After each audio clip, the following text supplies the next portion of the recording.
지금 밖에 비가 굉장히 많이 내리고 있습니다. 이제 가을 장마가 다가오고 있는데요. 집 안에 수해 피해가 없으시길 바라고요. 혹시 오늘 외출하시는 분이 계시다면 큰 사고 없이 무사히 일정을 잘 마치시길 바라겠습니다. 오늘 유튜브 스트리밍 주제는 저는 와인샵 창업 컨설턴트지 부동산 전문가가 아니에요 라는 주제를 가지고 시작하도록 하겠습니다. 일단 제가 와인샵 창업 컨설턴트에 관련돼서 내용을 검색해 봤을 때 꼭 들어가는 것들이 있었습니다. 첫 번째, 상권 분석. 두 번째는 대부분 그렇게 한 건 아니었지만 인테리어 상담이었습니다. 좀 이따 다시 한번 얘기하겠지만 저는 와인샵을 창업하는데 도움을 드릴 수 있는 컨설턴트지 상권 분석을 할 줄 알거나 인테리어 전문가는 아닙니다. 제가 이렇게 말하는 이유는 각 분야마다 전문가가 있습니다. 여러분들이 지금 수중에 혹은 내가 지불할 수 있는 돈이 부족하다면 어쩔 수 없이 시간과 내 몸을 써야 하지만 돈에 여유가 있거나 아니면 내가 지불할 수 있는 능력이 있다면 반드시 전문가에게 믿고 맡기세요. 발품을 열심히 팔거나 혹은 전문가에게 돈을 주고 맡기는 것이 앞으로 창업을 하는데 정말 도움이 됩니다. 그러나 외주를 주지 않고 나 혼자 한다면 정말 시작하기도 전에 지치거나 시작한 지 얼마 안 돼서 포기를 하게 될 가능성이 정말 높습니다. 일단 아까도 얘기했지만 저는 부동산 업자라든지 상권을 분석할 수 있는 스킬이 있는 사람이 아닙니다. 그런 제가 상권 분석을 한다고 해도 누구나 알 수 있고 누가 들어도 뻔하디 뻔한 얘기밖에 할 수 없습니다. 사람이 많이 다니는 곳에 창업을 하세요. 지하철 혹은 버스 지역이 밀집된 곳에 창업을 하세요. 그리고 와인샵이나 바틀샵이 없는 곳에는 창업을 하지 마세요. 왜냐하면 그곳에는 구매하려는 사람이 많이 없기 때문에 그렇습니다. 이런 뻔한 얘기를 듣고 싶으신 건가요? 아마 아닐 거라고 생각을 합니다. 이렇듯 저는 상권 분석을 정확하게 할 줄 모르고 뻔한 얘기밖에 할 줄 모르기 때문에 이것은 발품을 팔거나 아니면 내가 창업하고 싶은 지역에 부동산을 제 집 드나들듯이 방문하는 수밖에 없습니다. 그것이 정답이고요. 그 다음에 생각해야 될 게 가게 평수인데요. 제가 여기서 말하는 평수는 여러분들이 와인숍을 차렸을 때 음식점을 같이 병행을 할 것인지 아니면 술만 팔 것인지 아니면 사람들이 앉아서 술을 마실 수 있는 공간을 만들 것인지 이것을 정확하게 구분을 하라는 것입니다. 일단 만약에 제가 창업을 한다면 저는 시음할 수 있는 공간을 창업을 할 것이고 음식점은 너무 냄새나지 않는 것이라면 외부 음식을 허용할 생각입니다. 이렇듯 내가 창업을 한다고 했을 때 내가 어느 정도의 크기를 그 다음에 어떤 서비스를 제공할 건지를 창업 전부터 정하는 것이 좋습니다. 나는 원래 처음에는 그냥 와인만 팔 수 있는 술만 팔 수 있는 공간을 원해 하다가 아니야 요즘에 트렌드가 음식도 같이 내는 거니까 그 정도로 한번 바꿔보자 라고 한다면 나중에 들이는 시간, 비용이 더 들기 때문에 초반에 명확하게 하는 것이 좋습니다. 제가 저번 스트리밍 때 화장실 청결에 관련된 디테일을 이야기를 했습니다.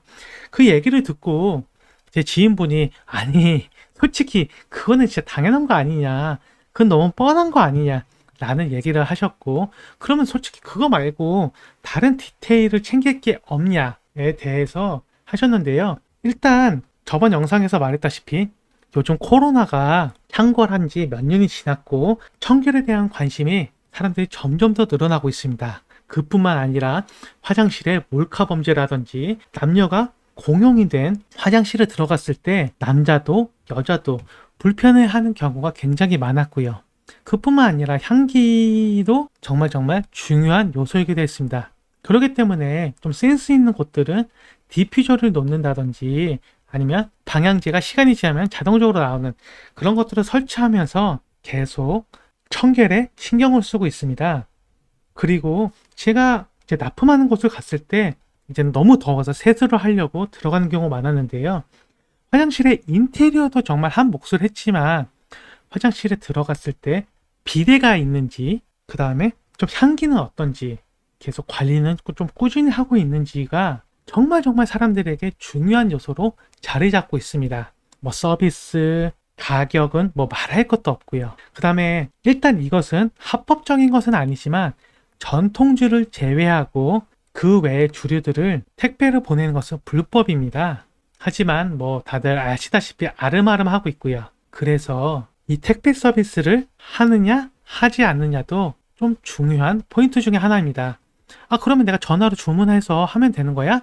라고 물으신다면 그건 아니고요. 가게 방문을 해주신 손님 안에서 혹은 믿고 좀 괜찮은 단골에 한해서 그런 서비스를 진행하는 것이 좋습니다. 이제는 맥주 혹은 뭐 와인, 보드카 같은 술을 한 병, 두 병까지는야 뭐 내 손에 들고 다닐 수 있지만 정말 3병, 4병, 뭐 많게는 정말 박스떼기라고 해서 6병, 최대 12병까지 사가는 고객들은 차가 있어도 불편할 뿐더러 은근히 택배 서비스가 되는지 안 되는지를 체크하곤 합니다. 그리고 배송비를 받느냐 받지 않느냐 이것도 감안을 하셔야 하고요.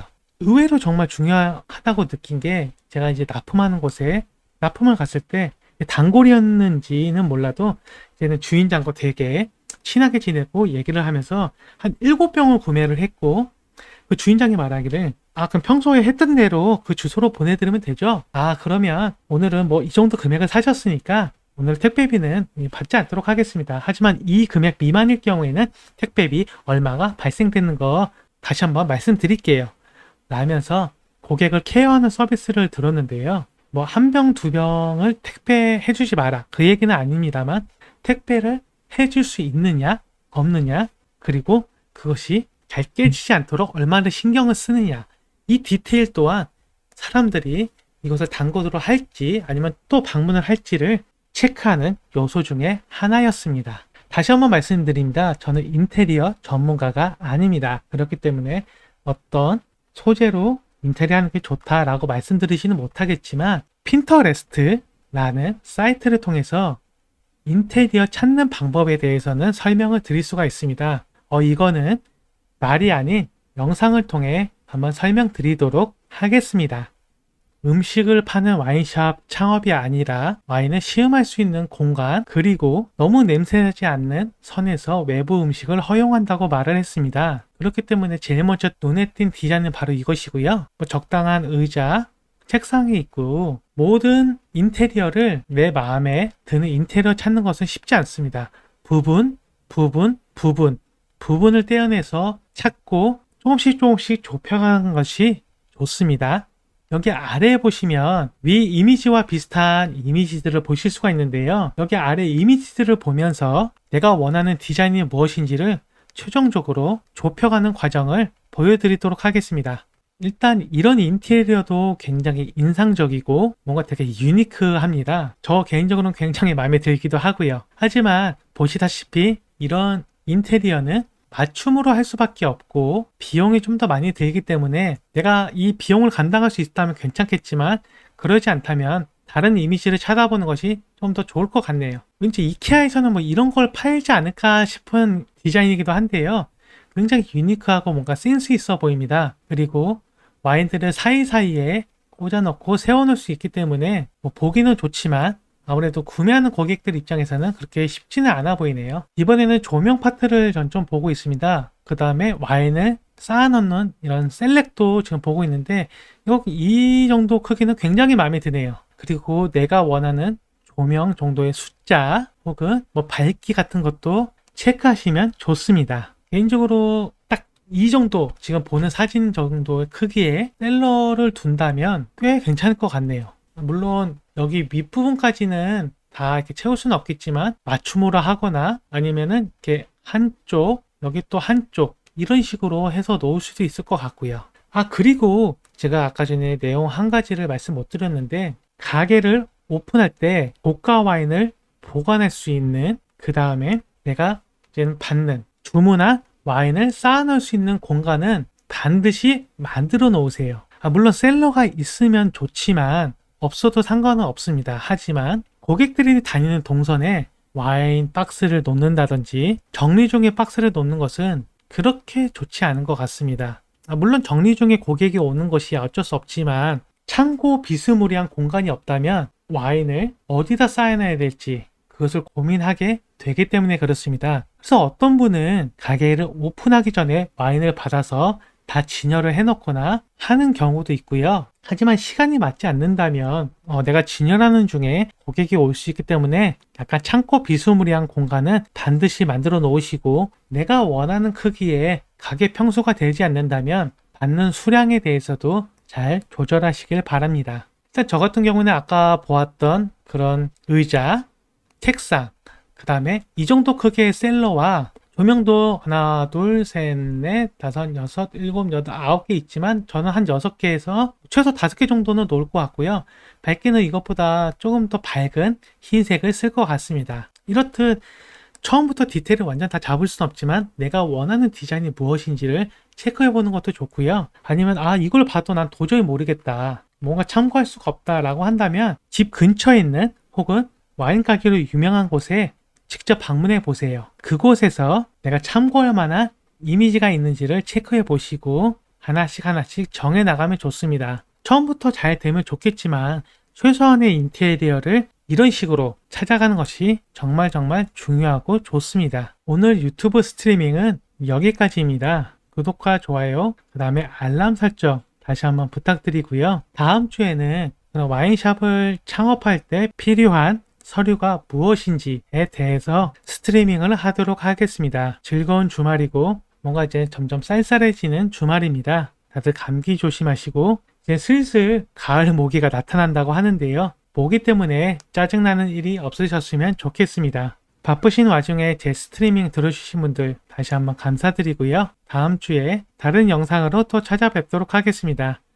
궁금한 내용이 있거나 더 알고 싶은 내용이 있다면 댓글을 남겨주세요. 참고해서 제가 설명해 드리도록 하겠습니다. 감사합니다.